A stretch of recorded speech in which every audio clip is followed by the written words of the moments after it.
I call the meeting to order for legislative session 2018-05 with the Wicomico County Council, March 6, 2018. Those that like to stand and join us in the Lord's Prayer and Pledge of Allegiance, please do. Our Father, who art in heaven, hallowed be thy name. Thy kingdom come, thy will be done, on earth as it is in heaven. Give us this day our daily bread, and forgive us our trespasses, as we forgive those who trespass against us.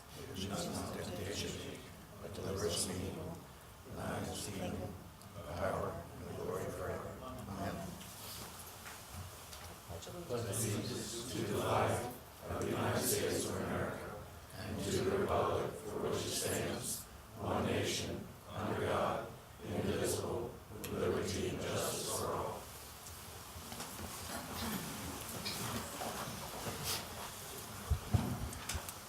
Entertain a motion from council to approve the legislative minutes from February 20th, 2018. So moved. Second. Second. Discussion or corrections? Seeing none, all those in favor say aye. Aye. Opposed? Motion's carried. Minutes are approved. Entertain a motion to approve the open work session minutes from February 6th in reference to the capital improvement budget program. So moved. Second. Second. Any corrections? Seeing none, all those in favor say aye. Aye. Opposed? Motion's carried. Minutes are approved. Entertain a motion to approve the open work session minutes from February 6th in reference to the Cedar Hill Bulkhead project. So moved. Second. Any corrections? Seeing none, all those in favor say aye. Aye. Opposed? Motion's carried. Minutes are approved. Entertain a motion to approve the open work session minutes from February 6th in reference to the vendor complaint form. So moved. Second. Second. Any corrections? Seeing none, all those in favor say aye. Aye. Opposed? Motion's carried. Minutes are approved. Entertain a motion to approve the open work session minutes from February 6th on the animal ordinance. So moved. Second. Any corrections? Seeing none, all those in favor say aye. Aye. Opposed? Motion is carried. Minutes are approved. Entertain a motion to approve the open work session minutes from February 6th in reference to the capital improvement budget and program. So moved. Second. Any corrections? Seeing none, all those in favor say aye. Aye. Opposed? Motion is carried. Minutes are approved. Good evening, Mr. Taylor. How are you? Good evening. Two bills tonight, both involving amendments of the zoning code. They are related in the sense that they are both products of requests by the owner of particular property to have that property rezoned into a new zoning district and to have the permitted uses in that district changed. I point that out because there is a slight error in the briefing book in the memorandum that was sent by Mr. Strasburg. It indicates that these are requested by the Planning and Zoning Commission, and not the requests made by the owner of that property, which we'll get into. All right. The first bill is legislative bill number 2018-02, an act to amend chapter 225 of the Wicomico County Code titled Mr. Taylor, can you speak into the microphone? Yeah, sorry. I'll just start over. Legislative bill number 2018-02, an act to amend chapter 225 of the Wicomico County Code titled Zoning, section 225-57, table of permitted uses, and section 226-108, retail sales, to add general merchandise retail sales in commercial buildings not exceeding 10,000 square feet of gross floor area by special exception in the LB-2 Light Business and Residential District. And Mr. Jack Lennox, Director of Planning, Zoning, and Community Development, is here to, I think, present on that. Now, this is ordinary legislation. It is a text amendment of one of the operational provisions of the zoning code. The next bill, I point that out because the next bill is slightly different. It's a special bill. But in any event, we're up for public hearing tonight, and as I indicated, Mr. Lennox is here. Okay. At this time, we open the floor for a public hearing on legislative bill 2018-02. Anybody that'd like any comments to make in reference to this legislative bill, come to the podium, please. State your name and your county of origin and what your concerns might be. That concludes the public hearing on legislative bill 2018-02. Is there need to be any presentation from Mr. Lennox? Mr. Lennox, if you'd like. Yes, yeah. Thank He you. wants to explain it.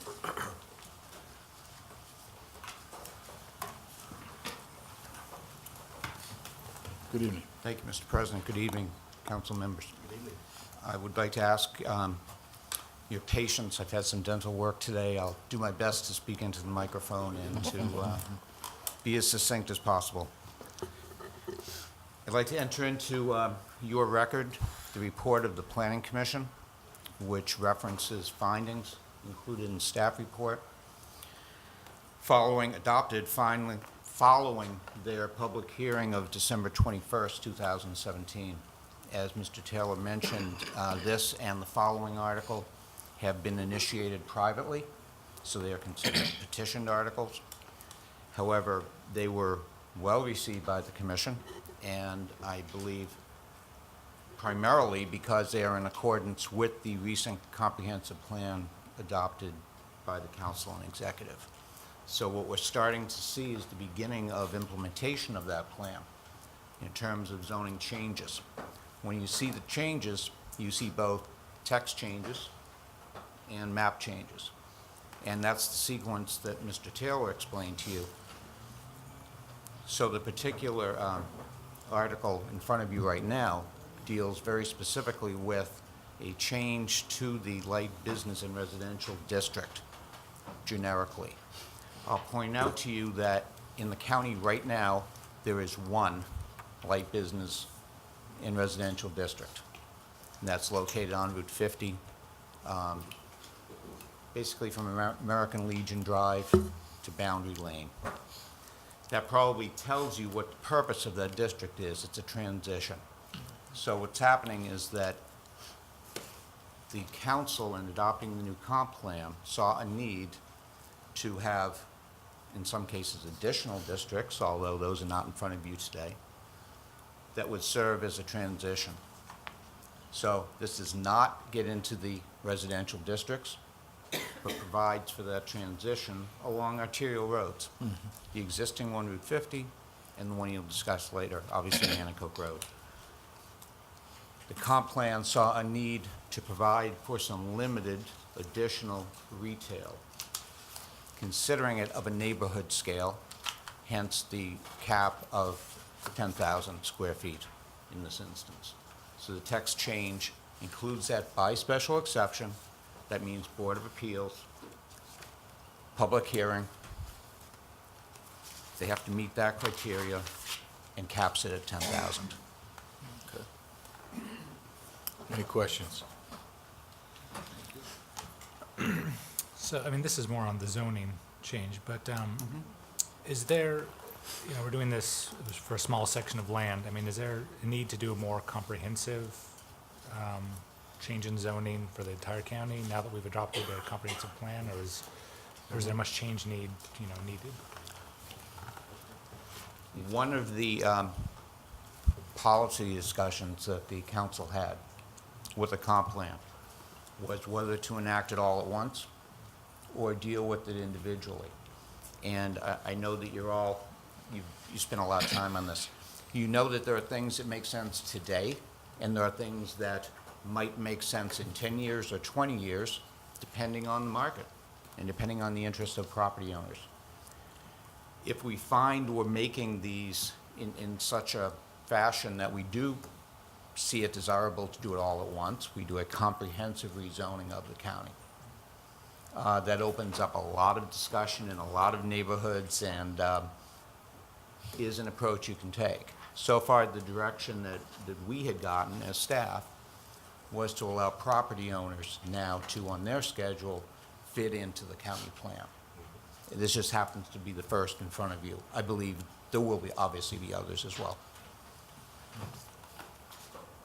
Larry? Mr. Lennox, how many properties does this one zoning change affect? One. Just the one? Yes, sir. And that's the next article. Anything else? No? All right, Mr. Lennox, thank you very much. You can stay here, right? Thank you. I'll hang in. Yeah.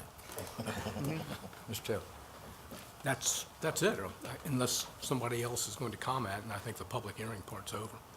Well, we have public hearing on the second bill, on the second legislative bill. Oh, you don't want to vote on this one first? Go ahead, or, We certainly could. yeah, I'd say go ahead and vote on it. All right, entertain a motion to approve legislative bill 2018-02. We'll start with a roll call with Councilman Matt Holloway. Aye. Ray Davis. Aye. Joe Holloway. Aye. John Hall. Aye. Mark Gilmore. Aye. Larry Dodd. Aye. And chair votes aye. Legislative bill 2018-02 is approved by unanimous decision. Yeah, Mr. Lennox might want to stay right where he is, just to save time.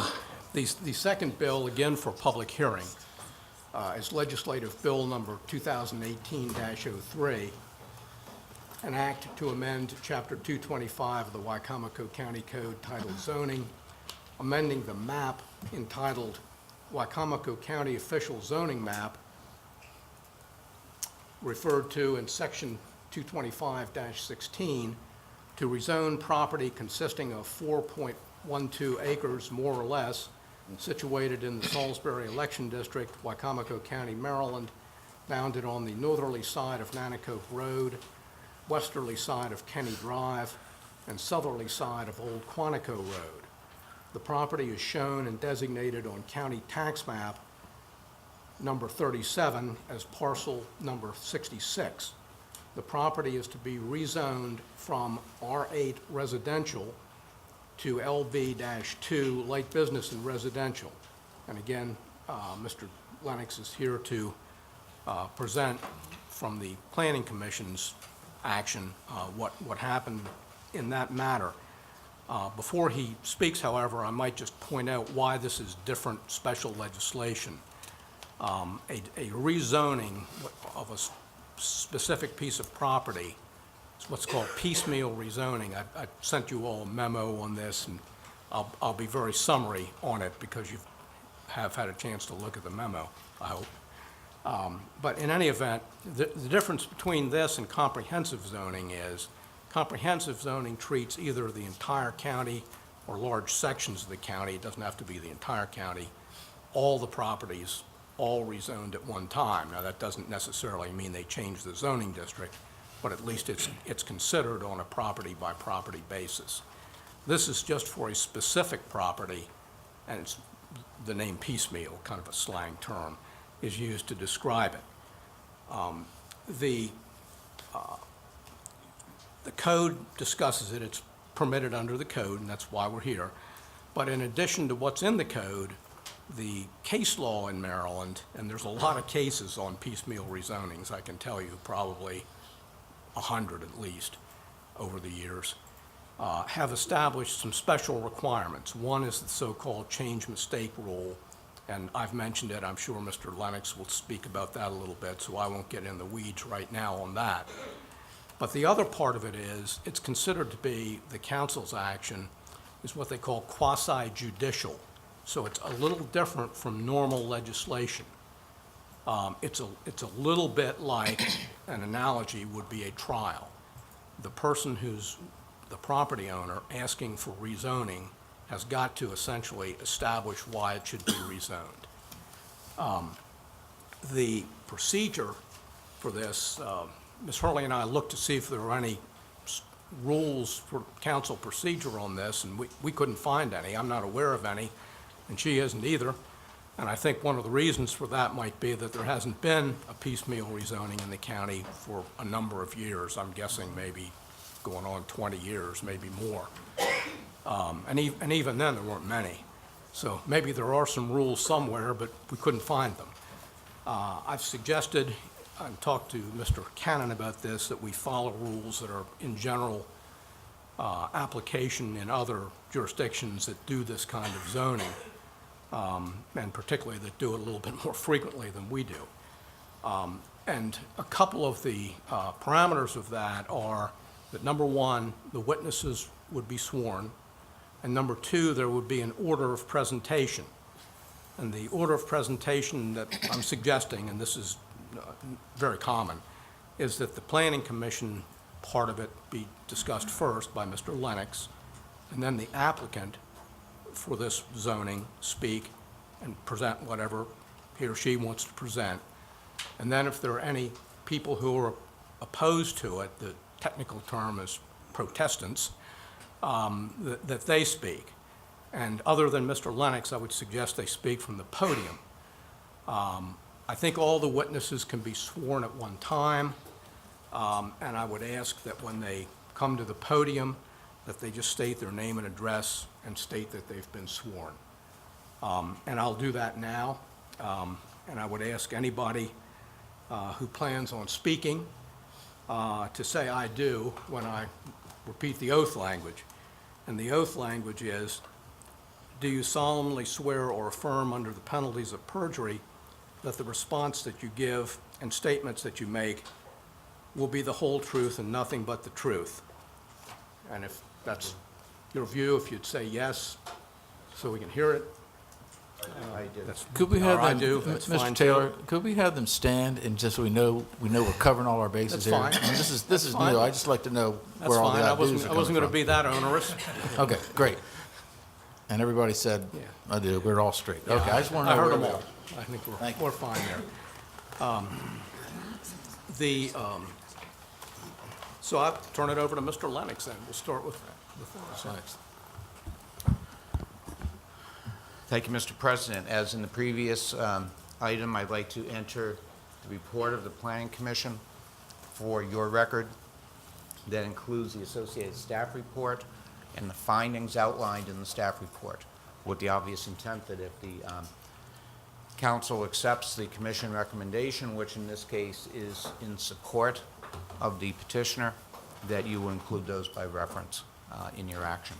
On December 21st, 2017, the Planning Commission held an advertised public hearing in this room with appropriate notification given to adjacent property owners to the posting of the property, and they reviewed the proposal as well as the criteria that Mr.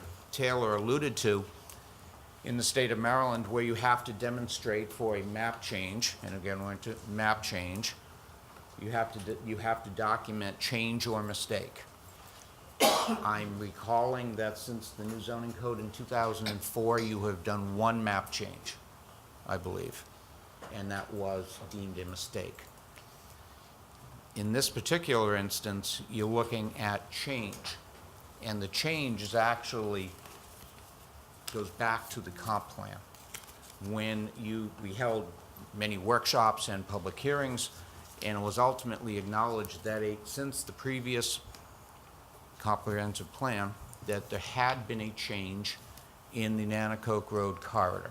The dualization of the road, the additional commercial property development along the way, and also the need to identify a transition area. The property in question is I'm told, the location of the former Williams Market before they moved a little further down Nanacoke. So there has been additional commercialization, there has been additional traffic, there has been a need and a recognition that that's probably not the best location for a pure residential category, and that's what it is right now under R8. So the comp plan said there has been a change, recommended that a change take place, and now the zoning request mirrors that. So in listening to the public testimony, looking at the county comprehensive plan, the commission chose to recommend to you that the change be approved, that it be approved along the lines of the change, which we feel has been well documented, again, through the staff report and through the comprehensive plan, and we're recommending at this point your favorable consideration. Thank you, Mr. Lennox.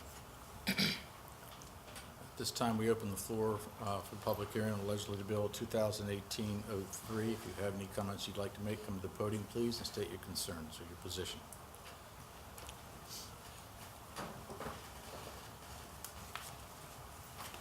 Good evening. My name is Brock Parker. I'm with Parker & Associates here in Salisbury, Maryland. I have been sworn.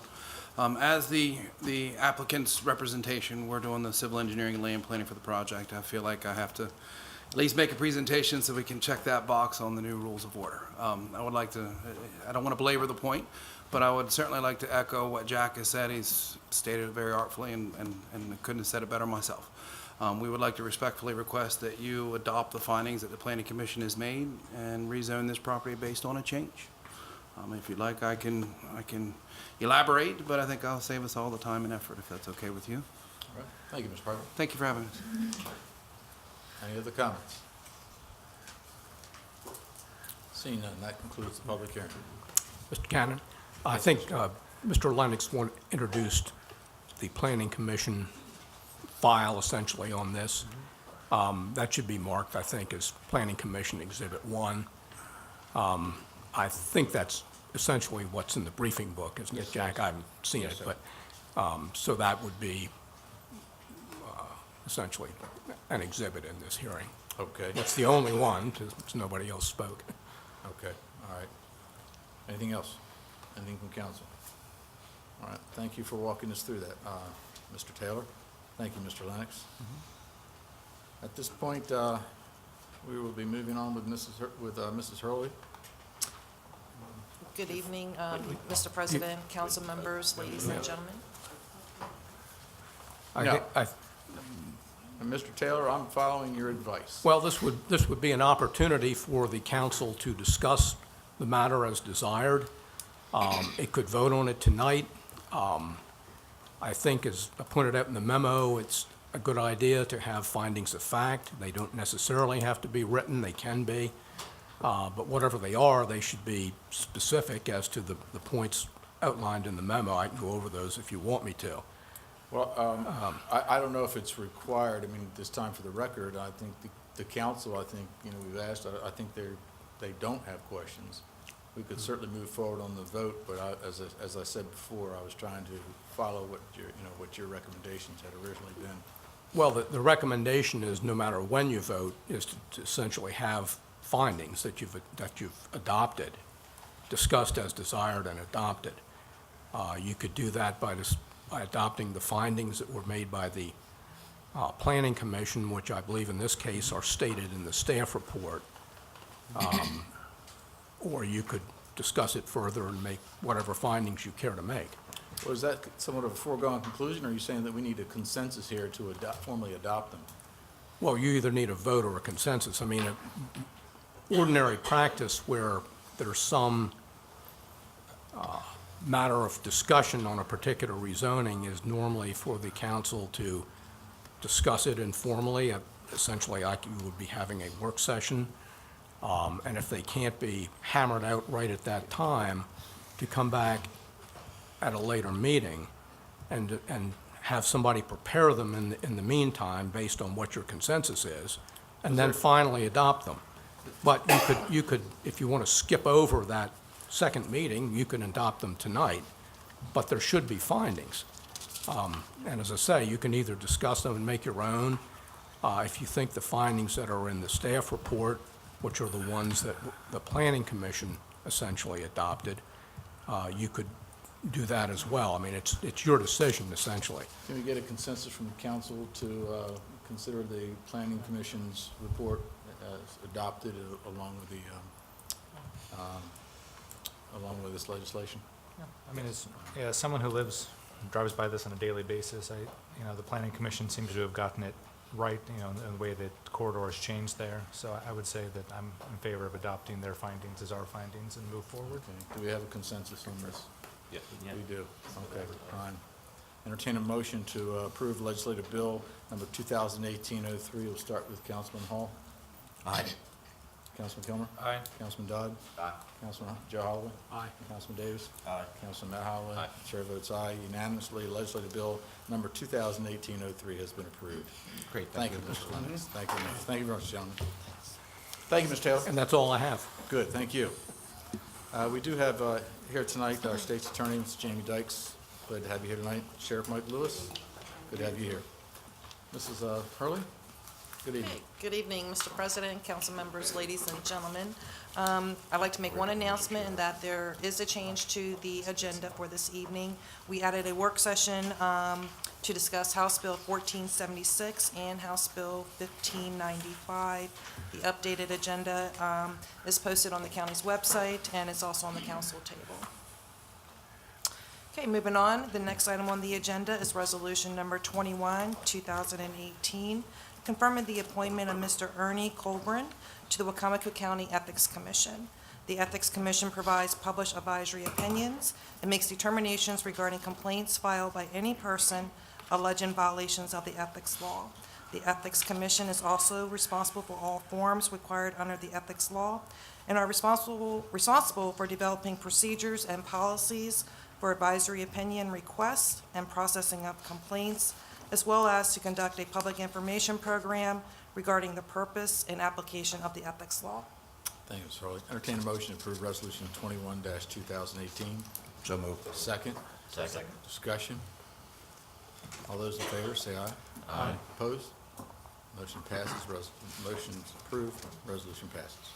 Next, we have Resolution Number 22, 2018, confirming the appointment of Ms. Ruth Colburn as Director for the Department of Corrections. Entertain a motion from council to approve Resolution 22, 2018. So moved. Second. Second. Any discussion? Seeing none, all those in favor say aye. Aye. Opposed? Motion carried, resolution's approved. Okay, next we have Resolution Number 23, 2018, authorizing the county executive to accept a grant award from the Maryland Department of Commerce, acting through the Maryland Tourism Development Board, in amount up to $75,000, and to authorize the county executive to execute a grant agreement on behalf of Wicomico County, Maryland. This grant is in partnership with the Town of Ocean City, Worcester County, and the Ward Foundation to advertise and promote the 2018 National Folk Festival. And we have Ms. Kristen Gollier, Tourism Manager, here if there are any questions. Entertain a motion to approve Resolution 23, 2018. So moved. Second. Second. Discussion. Yeah, I think we'd like to discuss. Sure.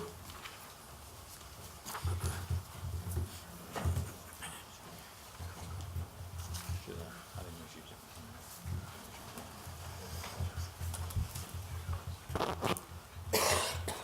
How are you?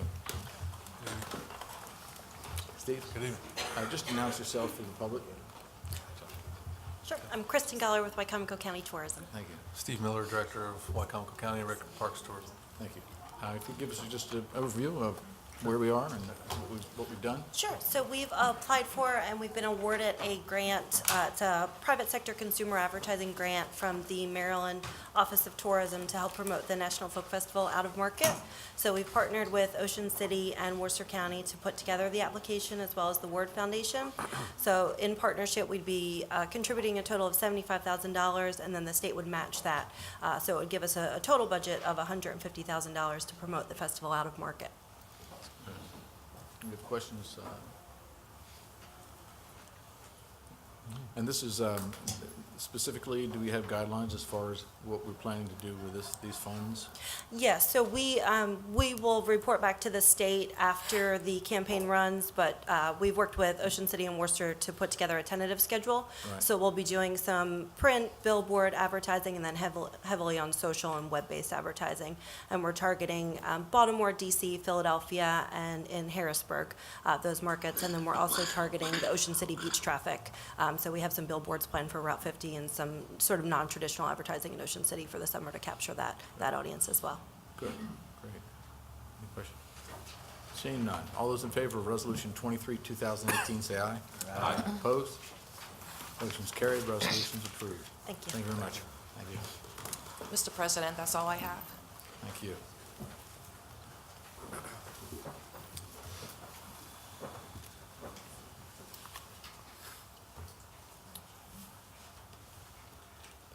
This time, entertain a motion to approve to adjourn from legislative session to go into an open work sessions followed by closed work sessions pursuant to local government articles section 3-305B7 and 8 as follows: to consult with staff, consultants, or other individuals about pending or potential litigation to protect the county's legal position, and consult with legal counsel to protect the Mr. attorney-client privilege. Mr. President, Yes. yeah, we need to do the public comments. That's on the agenda on the table. Oh, okay. So we've changed something here. I thought it was a little unusual, Yes. but I saw the work session on, so this is different from the brief book. It is. Okay. Very good. Okay, this time we open the floor for public comments. If you have any comments you'd like to make, please come to the podium, please. State your name and your county of residence and your concerns. Somebody needs to come up here if we've done this. Thank you. I'll pass them.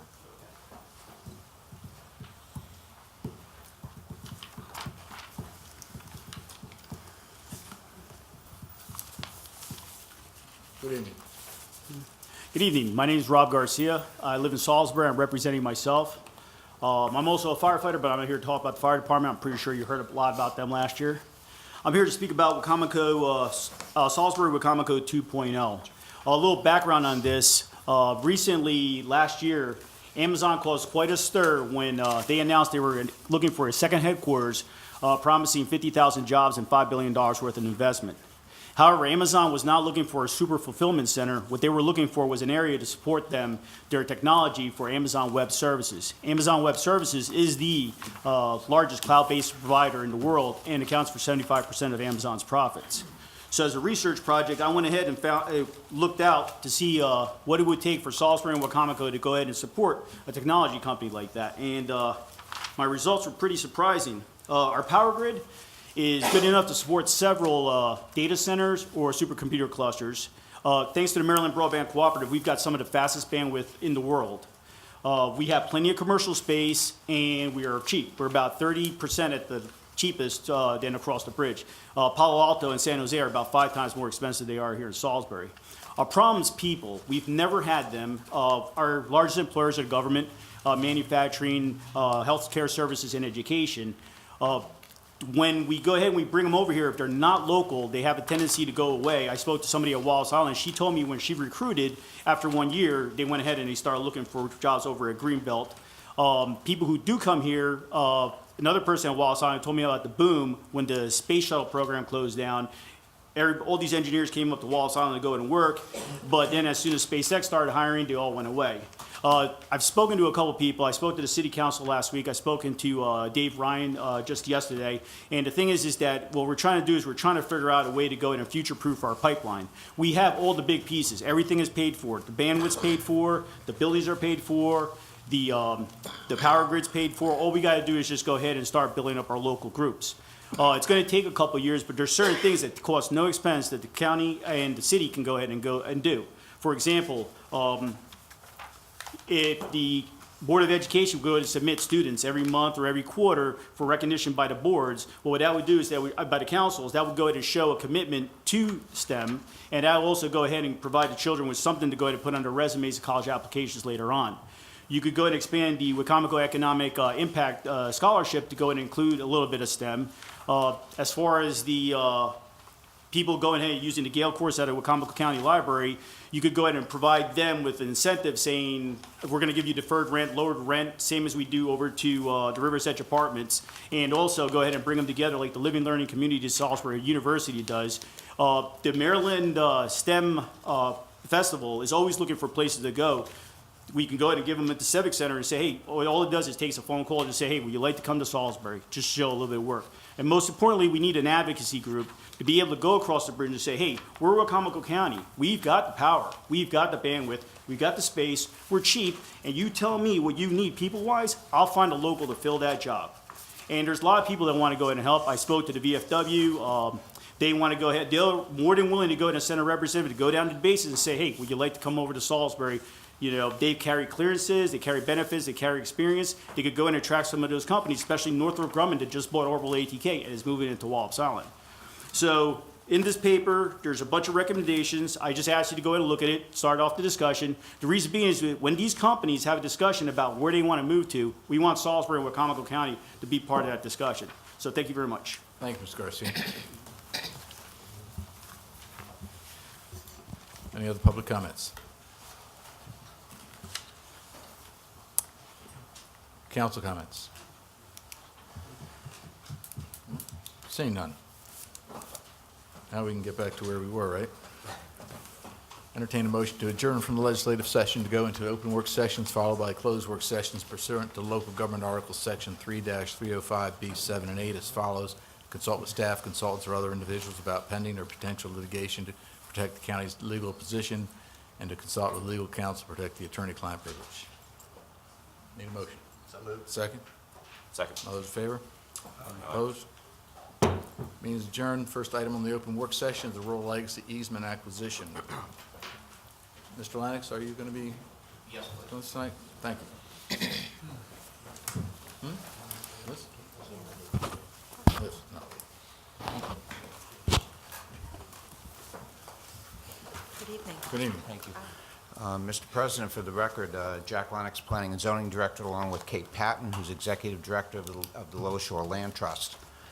And Kate has been, through her organization, working with the county for a number of years now in terms of negotiating land easement purchases in not just the rural legacy area, but actually other portions of the county as well. But tonight, we're here, obviously, in work session form before going and requesting your formal action. The executive has agreed to forward to you the report that Mr. McKenzie put together, and along working closely again with Kate and some other professionals that are referenced in the report, in recommending to you that we move ahead with a purchase, and that's a purchase of development rights. You've been at this for a while now. Quantico Creek Rural Legacy Area established in 2002, and just this past year, with your support, we're pleased to report that the area has more than doubled. The Department of Natural Resources has continued to see Quantico Creek area, and now the expansion up to include additional protection of the Paleo Channel is being a really high-quality area that was worth a lot of investment dollars. In addition to the rural legacy money, and I have to refer to my notes on this one because it gets a little blurred after a while, but through multiple sources, basically over $9 million having been spent out there since 2002. That's not just rural legacy area money, because it goes to leverage others as well, and one of the opportunities that we have right now in front of us and have now for a couple of years is partnering with the Navy.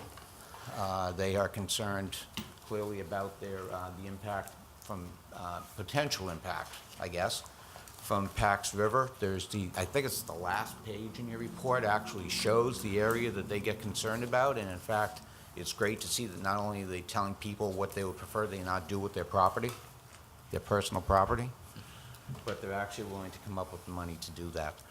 The state through DNR and Rural Legacy has been very open to partnering with them, because obviously it leverages a number of funds. We have in the past teamed up with some MALF money in terms of state agricultural preservation. Different properties meet different criteria. The name before you this evening, and I am going to stop talking and refer to Kate on this one for any of the specific questions you might have. But Mike Phillips, who's the owner of property out there that we're discussing this evening, almost 400 acres. Mike's been on our list probably longer than anyone. He's been very interested in doing this. There have been a number of complications involving family-owned land. I think we all know that as close as we can be with family, they don't always agree on some of the details of, particularly when it involves how to divide up some assets. But they have sorted things out among the family. Mike controls this property now, and again, has been with us probably in sort of that pending list longer than most. Then you have to make the details work. So the various appraisals that are done, and have been two formal appraisals. There has been another analysis done, which is called environmental, what's the NF stand Easement for? valuation system. Easement valuation system, which then kind of takes those numbers and puts in a lot of, environmental criteria, because it's not just how many houses can we keep out, but it's also what are we trying to protect. Right. So we reach some numbers. You have to find something that meets the various criteria of the different state agencies, in this case, literally the federal government. And we're down to a point where the proposal is being evaluated, and we would be recommending that the property, and just for your ease, and I'm not sure what it looks like on the screen, but essentially you're looking at attachments B and C, show where the property is located off of Nanacoke Road. And then page 5 gives you a very detailed breakdown of where the money comes from, and the big number 0 on the line for Wicomico County. How'd that happen? It just happened to work out that way. So obviously, I'll defer to Kate for the hands-on information that you may have in terms of the request, but we're recommending that you forward this to, for formal action. Okay. Yes. Well, thank you. Thank you. This is a really exciting project to have a nice large property in the existing rural legacy area. The property would eliminate close to 22 development rights and protect over 3,000 linear feet along Quantico Creek. That allows for additional buffer, and the landowner has been great to work with through this process. So we're basically requesting the county support the purchase of the conservation easement under the Rural Legacy Program. Any questions from council? Why is the Navy willing to offer 900,000? So their REPI program, which is their environmental readiness program, really comes up with funding to support the purchase of easements. You know, they're not as concerned with the environmental side, really, as to protect their flyover zone out of Pax River. And yet, they do this throughout the country. They work with the Sentinel Landscape Program so that they can protect really larger tracts of land, and that coincides with our goals to reduce fragmentation of our farmlands and working forests. Maintaining a strong agricultural base is really important, not just for Wicomico, but our whole lower shore. And to be able to leverage additional funding so we can maintain those landscapes is really important. It just happens that it benefits their desire to limit some of the development. We know when farmers get complaints from development, well, the Navy's getting them too when they do flyovers. So I hope that answers the question. Closest to our home is some of the impacts down Virginia Beach area, Hampton Roads. The Navy learned some important lessons there with a major facility that then got more and more encroached upon. And they're trying to head that off in the future. High-intensity developments near installations. Any other questions from anybody? Where will this go from here, Ms. Fox? We would recommend you schedule it for formal council action by resolution as soon as your next meeting. Okay. I think it's already going through the process with the Department of Natural Resources and the Navy. They've approved the concept similar to the grant application coming before the council here. When we received the notification that we received grant funding, we basically had a list of projects that were agreed upon. So this is one of those projects that in concept was approved, and we've gone through the rigorous process of the appraisals, and we're at that point right now where just finalizing all of the details, dotting i's and crossing t's, and it's a great project. Hope you'll approve it. Okay. Any other questions? Yeah, with these preservation funds, does this also have the impervious surface requirements? So all of DNR right now is asking for either impervious surface or some type of ability to reduce impacts to the soils. Particularly the north side of Nanticoke Road has some really good soils, and we've identified those in the project. So Mike Phillips has agreed to a 2.5% impervious surface clause, which on 400 acres, I think it's about 11 acres would be allowed to be built out if he needed to. And does that limit as far as solar panels or chicken houses on that So percentage? up to 11 acres would be allowed, so whether it's greenhouses or whether it's poultry. I think that you could fit in 4 poultry houses, maybe more if you did, depending on, again, it would include the build-out of other structures on the property, it would paved roads, anything that provides that impervious surface. That all gets counted So it into all it. gets counted in there. Okay. They are retaining the right for one house and one caretaker residence, Right.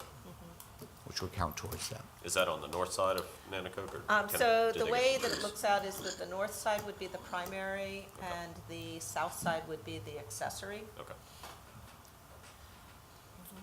when you say the accessory, I was surprised to see that part of this is on that south side of Nanticoke Road. I would have thought that maybe, taking what funds that we have, that some of this would have been used maybe for territories closer to the actual creek itself as opposed to this area on the south side of Yeah. Nanticoke. Seems an awful odd piece of It's land to pretty be. normal to do that when you can count the whole project, because there would be some development right on the south, some development potential on the south side.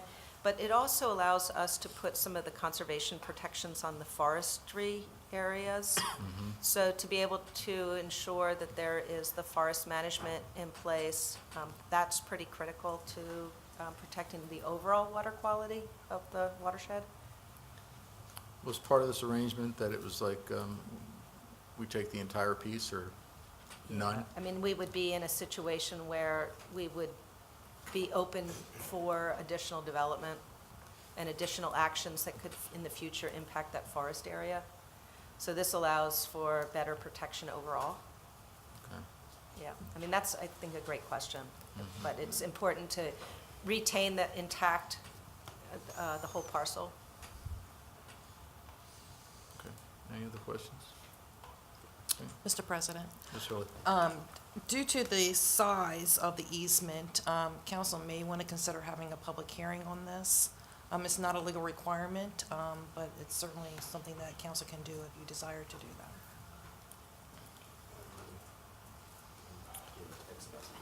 What do you think? Now I have a question based on your statement, Laura. How much public outreach have you done?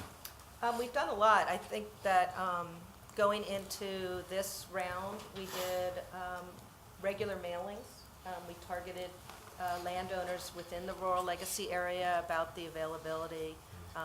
We've done workshops. Generally, we try to do one about every year in terms of, meeting, holding public opportunities. They're voluntary programs, so that landowners that are interested in looking at conservation easement programs would look to Rural Legacy or to the MALF program. The CREP program is one of the more restrictive. I will say that public hearings, that would be the first time I've ever heard of any precedents across not just the lower shore, but across the upper shore and lower shore. But in terms of going forward, with these projects, I think landowners are taking a big step in, signing up for this, in protecting their land, but allows them to invest back into the county and retain, particularly the agricultural lands. Well, I think the issue is how does it impact the surrounding farms or the surrounding people Yeah. about them, around them? And is that why we need a public hearing? Because it impacts them. But this, from what you're saying, this really doesn't impact them. It would protect them, actually, for whatever their interests are. I think, was the public hearing held when the initial Quantico Creek Rural Legacy Area was established in determining all of the area? I think those were the requirements. I just can't conceive how this would adversely affect Right. someone in the area. Right. I'm trying to be creative, and I'm having problems. I couldn't see it. No. I think we'll move ahead with a resolution. Okay. Councilman Wheeler? Yeah, because I just see where some landowners might actually hesitate to sign up for the program if they know they have to go through the public Well, hearing that's my process. concern. Yeah.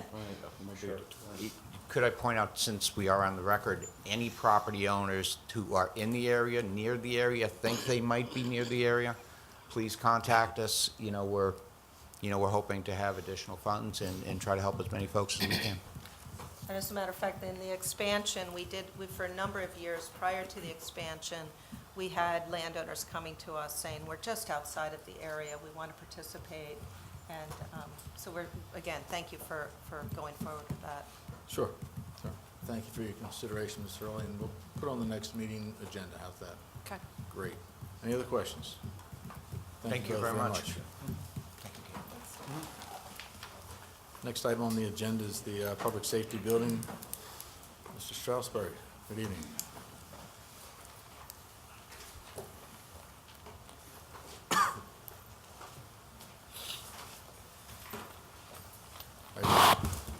Good evening, how are you? Good.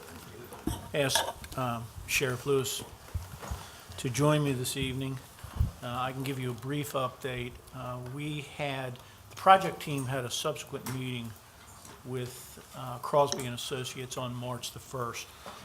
And I think we made some pretty significant progress in terms of bringing the estimated cost of the project in line with what we have embedded in the CIP projection. We have also identified a well-located 9-acre parcel with full utilities and quick access to Route 50, Route 13, and the bypass. A contract has been submitted to us by the seller at a total price of $589,600, which is within the parameters that we have in the CIP. That's $65,000 an acre. The contract provides us with a 120-day due diligence period at no cost and no risk to the county. Upon its execution, we will forward it to council for its review and ratification. But with that, we're certainly prepared to answer any questions that you may have with regard to the progress that we've made on the project. I guess the first question is, where is it going from here? Because we saw the displays that were Right. here a couple of weeks ago. I think pretty much shocked everybody that looked at it. My concern is whether or not this same group is moving forward with the project, whether we're going to find someone else to do it. If it's going to be as grandiose as they presented, if it's 2 buildings, 1 building. The project at this point in time, John, what Crosby and Associates really did was a feasibility study. So they brought forward, in speaking with the various stakeholders involved, they brought forward what I would refer to as a wish list. That wish list is now being vetted by the work group, the people who will be occupying this building at the point in time that it would be built. It will not be as large as was shown at the last meeting. It doesn't need to be that large. We will build it, however, in a manner, much in the manner that current schools are being built, so that it will be modular in its design, so that if certain areas need to be expanded over time, that those areas can be expanded, and we'll site the building, the footprint of the building, the initial building will be placed on the parcel that we would like to acquire in such a manner as to allow for that expansion. I should also mention that this 9-acre site already has stormwater management off the site that it can take advantage of. So it's a very lucrative site for us. I can probably, by the next meeting, John, I could probably bring in some further design drawings, layout drawings that I think would help council. But we believe that we can deliver a good public safety facility within the confines of the budget that we put forward in the CIP. We're subject to some cost escalations, obviously, as we go forward. It's dependent upon the amount of time it takes to develop and build and what happens with the construction industry, during that timeframe. But certainly, we're not looking at a $22.5 million building at this point in time. Architectural drawings, the actual construction drawings may or may not be done by Crosby. To clarify, they did a feasibility study, and many times you'll start with a basic layout, a basic architectural layout, design sketch, if you will, but you'll turn the actual construction documents and drawings over to a different architect. I always thought it went the other way. I thought you started small and it got bigger. It says here now you're starting big and getting smaller. You can only go one way. Councilor Combs? I play the cards I get dealt, Joe.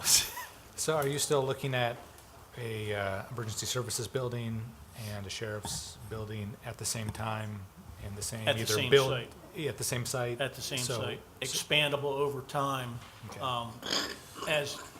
as needs over time present, Mark. All right, Yes. so not going down the road of focusing on the sheriff's building first and emergency services secondly, or? We would, as it stands right now, coming out of the meeting we had March 1st, we would have, the sheriff's building is certainly where we have the primary concern right now. That is the building that really needs to be replaced first. There is emergency service component to that, because when we have an emergency, if the primary site is inoperable, there has to be a backup site, a secondary site. That secondary EMS component, if you will, has to be embedded in the sheriff's structure as it's originally built. But it doesn't have to be a 20,000 square foot standalone construct. I'm still not quite sure where that came from, but that's not what we're contemplating building at this time. So are you saying that there will still be a 911 center on Naylor Mill Road where it's at now? Yes, sir. So in other words, what we seen last week, or the last meeting, was a building that was designed for 911 and for the sheriff's office? Yes, sir. Okay. And I thought when you did the CIP, that's what you budgeted for, both those buildings. I budgeted for replacing what we have right now at the sheriff's office, which is about 7,000 square feet, not 22,000 Oh, I square feet. know that, but I thought you had budgeted. And that's what we will You build. had budgeted for both buildings. And that's what we will build. You will build a 911, so the 911 center will go at the same time. A Sheriff, 911 center. It has to. At the same time. We've got to have the backup at the sheriff's office, as we do now. There's And currently where a is the backup. location at it? What's the If location? you can't, I don't know if you can disclose that yet. All It's in his dispatch area. Well, I know that. Come on, you Are can't you tell me sa- where it's are you at. saying Just you say can't tell me disclose where it or it's at. not? That's all you Oh, have to you're say. talking about the site. You talking about the current 911 center in my No, office? no, Where's the he's new asking sheriff's for this, office? where there's. The new location. The new location. No, I'm not going to disclose that until we have a fine. signed contract. I thought you were asking where the physical 911 component is in his current building. No, okay, no, I was asking. I misunderstood your question. Okay. Well, I guess the question is really, I mean, there was the sheriff's department, there's emergency services, and we were under the impression that we were gonna consolidate both of those operations into one building through the CIP, You're going to. and that is what we're going to do, You're because you going keep to. saying a backup. You have to have two sites. We have two sites right now. They're too close together, and they're not rated for hurricane force winds. But So I thought that, I understand there's two sites now, I thought we were consolidating everything to one site, but you're saying that's not. we are. So where will the secondary or backup be? Primary 911 is staying where it is. Okay, so, it's a little bit, yeah. So the No. primary 911 center is not gonna be Is housed with the Staying sheriff? where it is, but a 911 center will be housed where the public safety building is going to be built. And it will be housed in a manner and sited in a manner that it can be expanded over time if it needs to be. So the sheriff's department with a backup 911 center, Yes, As it is right now. as it is. as right it is. As it is right now, Right. absolutely. As it is right now. You know, when this first came along, you budgeted, what was it, $10-11 million for new? Yeah, 11 million Okay. around numbers. Okay, Right. and from what I saw, the instructions were to Crosby that you wanted a building that would house both, or in this case, now we're talking about. I didn't three. give Crosby any instructions. You So didn't give Crosby. let's get that, So how did you hire him then if you didn't give him instructions? I didn't hire him. Who hired him? I did. You hired him. Okay. I had conversation with Mr. Crosby because there were two chiefs of police, one in St. Michael's, one in Berlin, Maryland, and the sheriff of Caroline County, Maryland. All were engaged in the services of Crosby and Associates out of Cambridge because he specialized and still does specialize in public safety complexes. And I requested his information from Sheriff Randy Bounds out of Caroline County. I called him and we met here in Salisbury initially for breakfast. And I started working with him, and we had the money that had already been encumbered to have a architect look at building a feasibility study for the building.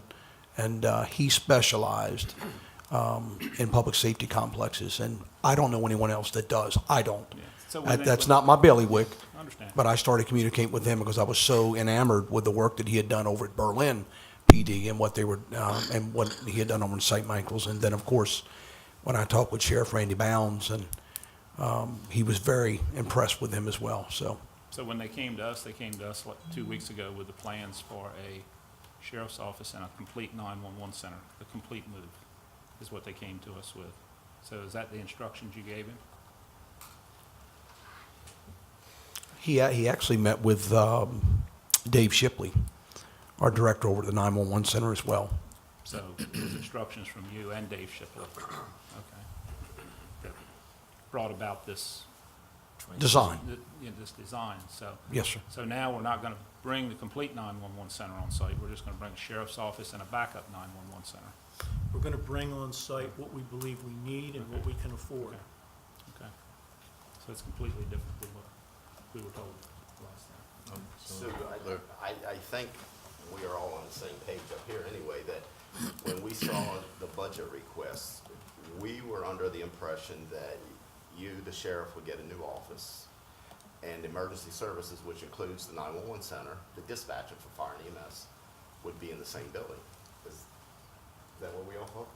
And then Mr. Crosby comes up here and has two separate buildings with twice the amount of what this budget did. And he was telling us it's his job to tell us what we need. So to clear it up, when it's said and done, is the 911 center, the emergency services 911 dispatch, when you call 911, not the sheriff's office, are they going to be in this building anytime in the near future, when your office is completed, or when a year later? Because it looked like that was the plans for expansion. I mean, we have no. Well, let me answer that objection question, to Larry. that. Have you It's the seen the cost. current 911 center? Yeah, been up there many times. He'll have the same amount of space at the new 911 center. So eventually. He doesn't need they will 22,000 move square out there? feet, if he wishes to. So We at get, that we point- get budget requests every year that we turn into realistic projects. but He'll still have the that- same space at the new building that he has in the But current that doesn't building. clear up what we were told in the beginning, or the impression that we got. that By it was- whom? What was in the budget, it said emergency service. It's not a budget, it's a CIP. The CIP, You know what I'm the talking CIP about. specifically distinguished the fact that there would be an $11 million investment for two departments. Right. To house two departments. But what, and this is where we really are. Where we are now, though, is the fact that there's only one building, No, that isn't one building, where let me we finish, are. one building, I'm only 11 million. trying to describe to you the fact that Mr. Crosby said we need 22,000 square feet doesn't mean that we agree with that. We don't agree with that. I'm not referring to Mr. Crosby. What I'm saying is that in the CIP, let me finish my complete sentence. The CIP said for 11 million, you're gonna get two departments in one building. What it appears now, you're saying, and I'm not trying to find fault with anything, I'm just trying to clear the air. It looks like now we're saying that for $11 million, we're gonna be housing one department and a backup We can house. 911 center. We can house both departments. The original intent of the CIP was to provide Sheriff Lewis with a new building and to relocate the existing space at the jail to that same building and keep the space at the jail as a backup. It was never intended, we never intended to build a 20,000 square foot EMS building, never. Go back and read each one of the CIPs. You will never see those words in any CIP. We didn't suggest that. We just simply said that the Seems that CIP. it is being suggested. The CIP simply said, and it seems like we're hedging here, and we shouldn't have to. I'm not hedging at all. It seems, well, it's very a matter of fact. The CIP very clearly stated, Sheriff's Department, Emergency Services will be housed in this $11 million building. But that is not what's happening. And if it isn't, that's okay, but that isn't what's happening. No one in authority has come forward and suggested that we're going to build that building, John. You had a No, we're not building, you what had a building? consultant. What building are you talking about? You had a consultant come in and show you a grandiose plan. Right. And you've assumed that because he showed you a grandiose plan, that the sheriff and the executive agreed to that plan. We have not. You are nowhere near with what I'm asking. This has nothing to do. You've got me very confused. This is nothing to, no, I'm just, it's a very simple, in the CIP, it stated $11 million Right, for a Right. building right, that will house two departments. Right. Sheriff's Department and Right. Emergency Services. right. It appears now that we're looking at the same 11 million, but it's just going to it's going to house the Sheriff's Department and 911 backup center, It can- not the entire 911 emergency services What's the center. entire 911 emergency service? 911 911 is 7,000 square feet. It's the call center and 3 offices. Will both of those departments, the sheriff's department and emergency services, be in this new building in Yes, its they can be. entirety? They can Will be. they? You said can be, but will they? They can be. Will they? I'm not finished the design yet, John. Well, if you don't have the answer, that's okay too. I don't mind that. We're just trying to get to exactly where we are today. That's why we wanted to meet, because these guys were way out in left field, and we're just trying to narrow it down to where we are today. And again, we're not finding fault with anything, we're just trying to find out where it is.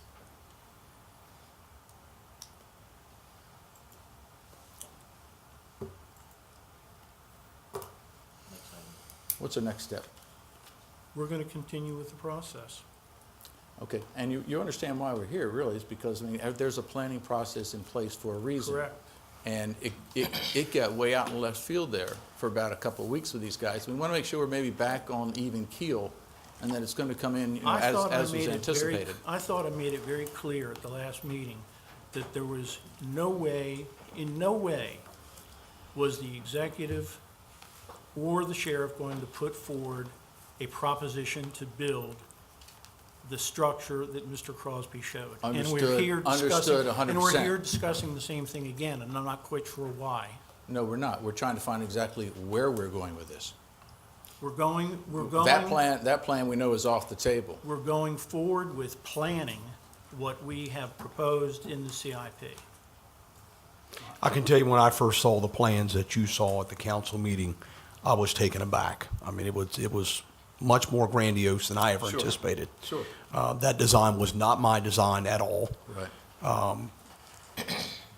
And I can tell you, I had an immediate conversation with the county executive and Mr. Strasburg, and we kind of chuckled and laughed, and we said, no way is that going to happen. It was much larger, much more grandiose than any of us expected. We have met at my office, not once but twice. We have redesigned the entire template. We have shrunk the template. We've changed things around, and we let it be known very quickly that that was not going to work. Right. Not for us. It was considerably larger than we anticipated, and we didn't need that. We'll, So I think we're back on where we need to be. good. Will Mr. Shipley's office be in this new building? Can be. Okay, It can be. okay. I think we need to just wait and see them bring another design to us. Right. Because they're not gonna answer But, any of our I questions just- right yeah, now. The only reason is because it got away from us before, and I don't want to make 2 months later, whatever monies might be expended, whatever funds might be expended to continue on, and then not know exactly where it is this next Nothing's gotten away time. from anybody because we haven't done a final design.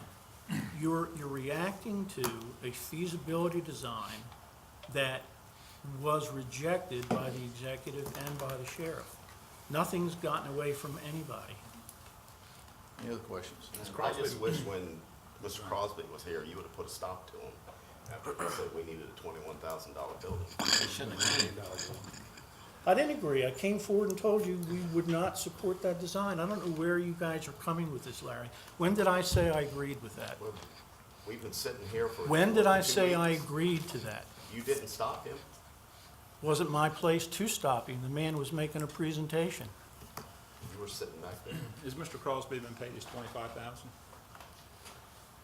Excuse me? Has Mr. Crosby No, I been don't paid his believe he has. 25,000? But he did what he was tasked to do. He did a feasibility study. He did a feasibility study, and a feasibility study is not a complete architectural design. Not by any way, shape, or form is it a complete architectural design. I would agree with you on that. He had everything but the Ferris wheel in there. And I'm the first, and I sat up here that night and said that. I know, And I Wayne. don't I know. understand Nobody's why this is criticizing you. being politicized the way it's It's being nothing's being politicized. politicized. I mean, No, everybody, come on, Joe. everybody knows. I that- sat here and said that I had not seen those drawings until that very night, and I said we would not move forward with that I design. know what you said, and I heard what you said, and you said that.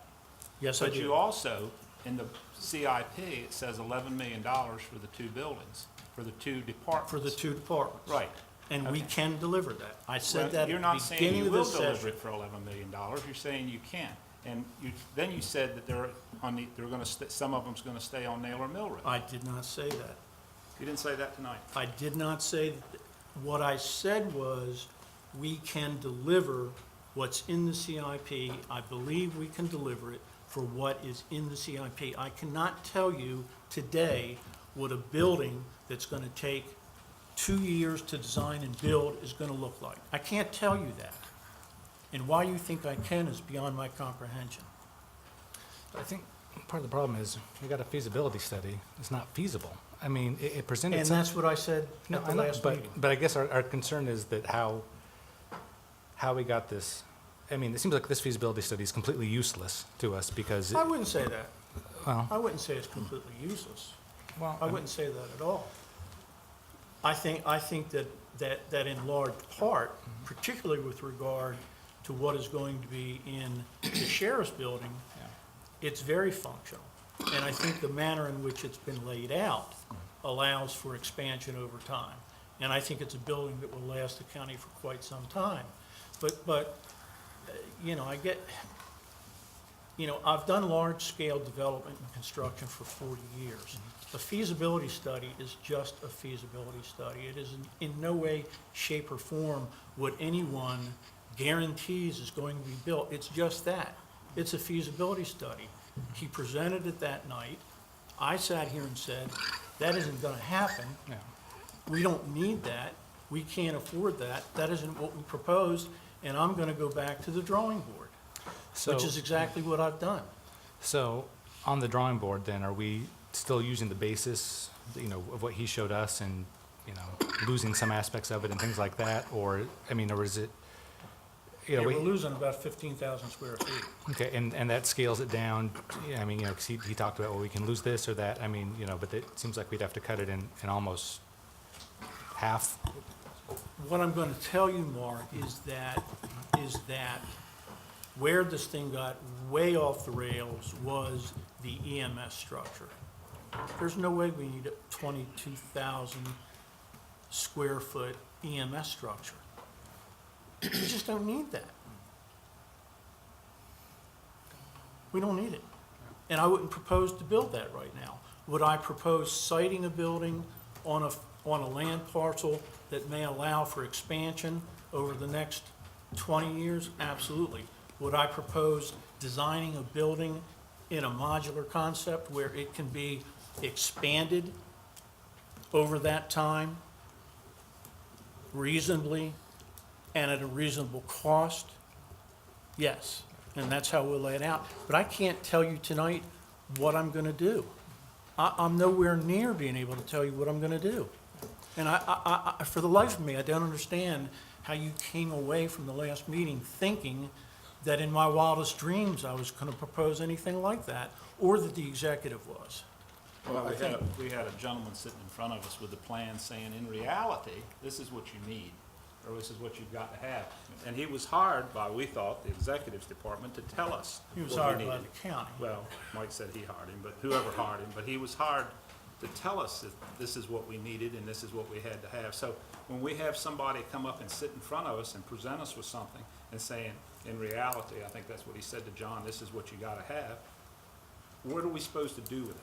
Are we supposed, You're supposed to give it back to me, and I'm supposed to come back to you with something that I think is reasonable and that I think we can afford, which is what I thought I promised you at the last meeting.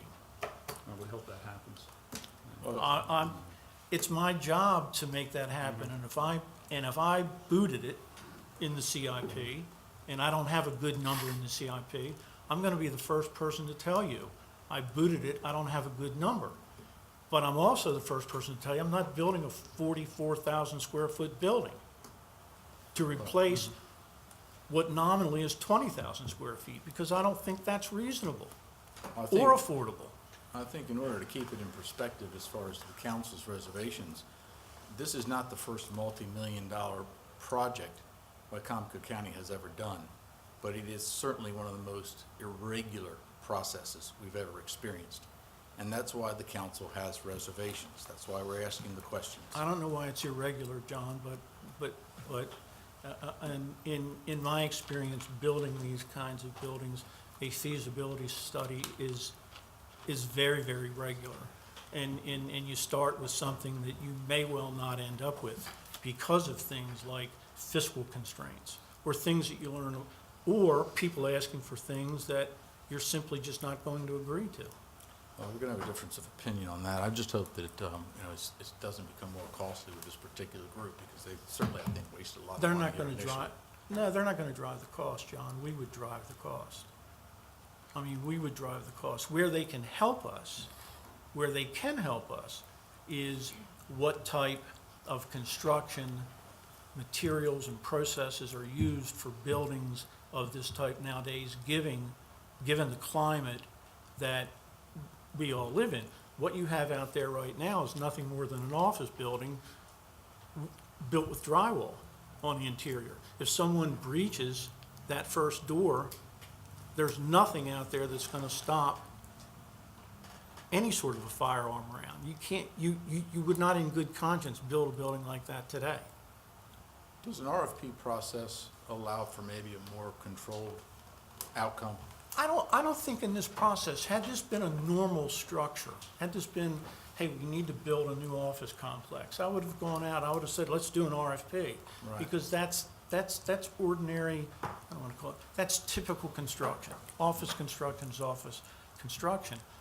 But the design of a modern sheriff's office, for many, many, many reasons, is quite different.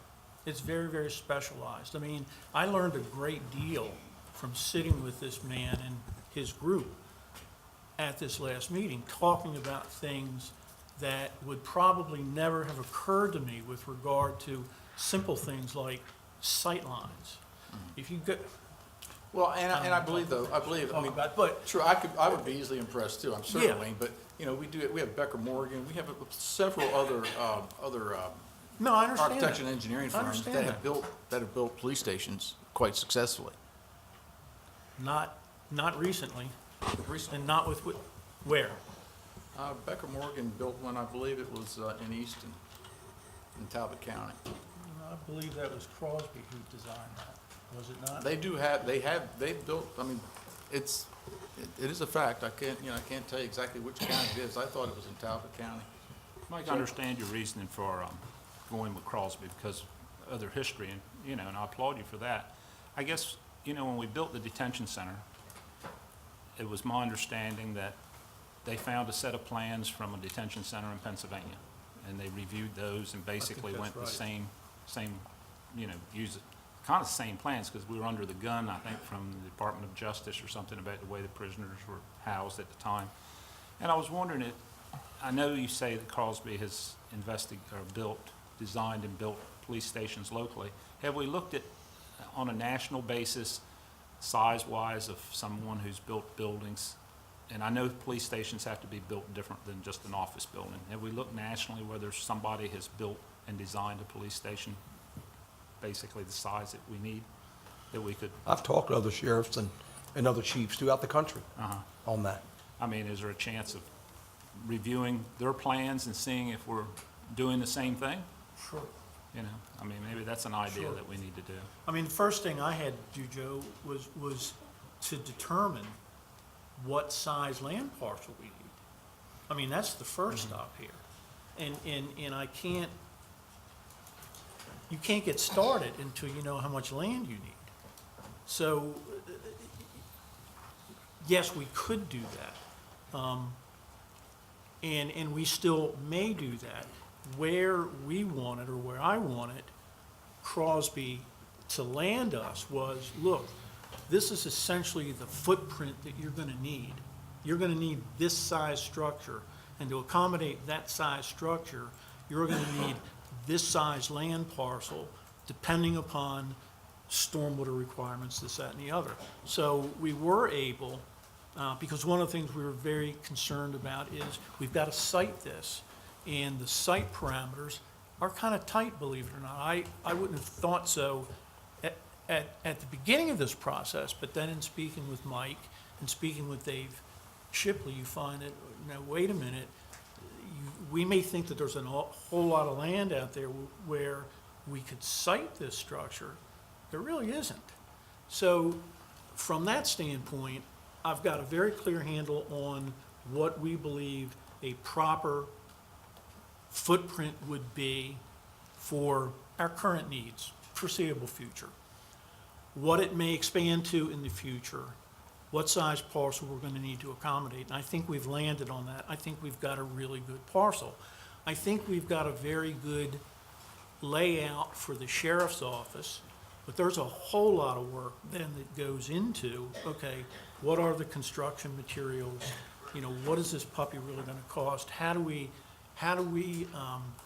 value engineer that down while keeping security and safety in place? And so I think in that regard, it was very, very helpful to us. Again, where we got off the rails was with emergency management services, and I just cannot comprehend building a structure the same size as the sheriff's building for emergency management services. It's just, Well, and I think we all recognize the need for a new sheriff's office. And I hope you don't get the idea that this is, there's a question about that. But, you know, part of that was in the CIP, you talked about a new sheriff's office and new, you know, house emergency services. Then this comes in at, you know, astronomical number. And I think there's might be some concern that, you know, now, because there's need for a sheriff's office, we will focus on that, we'll reduce the cost.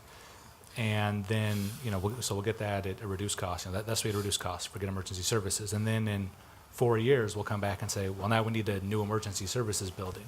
Can you assure us that's not going to happen? The building going forward will... I call it mission creep. Well, yeah, I call yeah. it mission creep. So that's the concern, is that We're we're going to not focus trying on... to pull mission creep Okay, on you. all right. We're not trying to do that at all. I just do not, I reject the notion that we need that size building to house these two departments. All right. But we do need a new emergency service building, and we obviously need a new sheriff's building.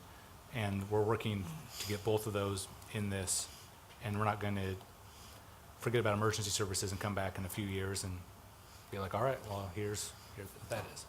Yeah, I'm not going to facilitate what I call mission creep.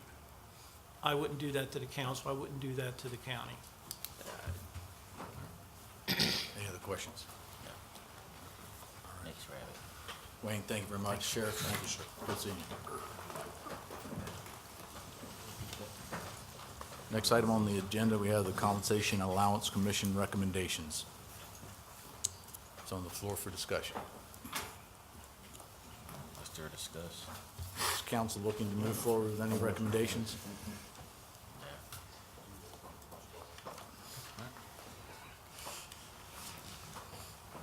Any discussion?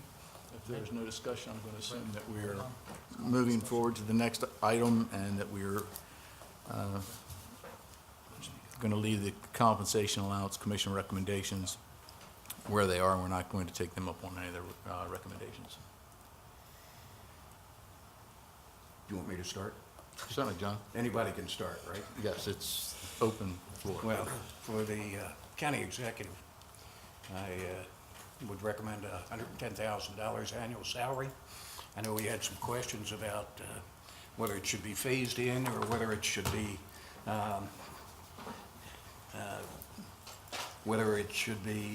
strictly legislation. And I don't think it does anybody any good to phase this in.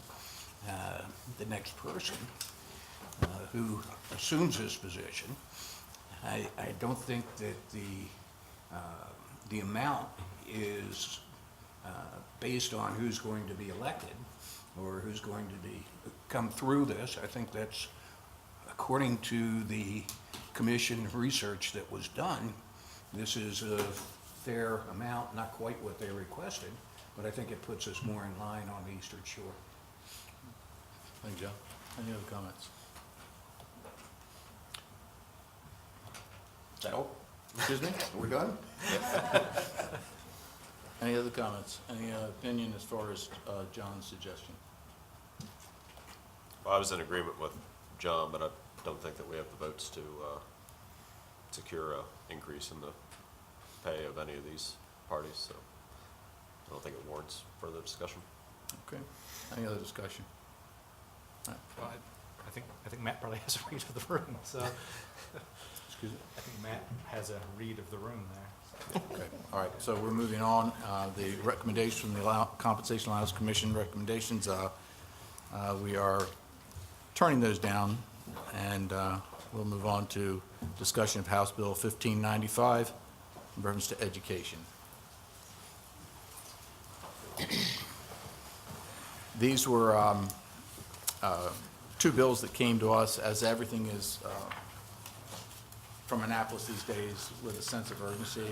This was simply enabling the county to take advantage of grants coming from the state, or proposed grants coming from the state.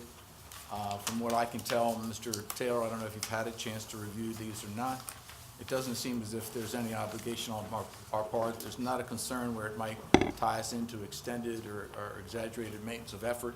It's just simply enabling legislation that allows us to benefit from state grants should they arise. Is that correct? That's correct. It's not mandatory.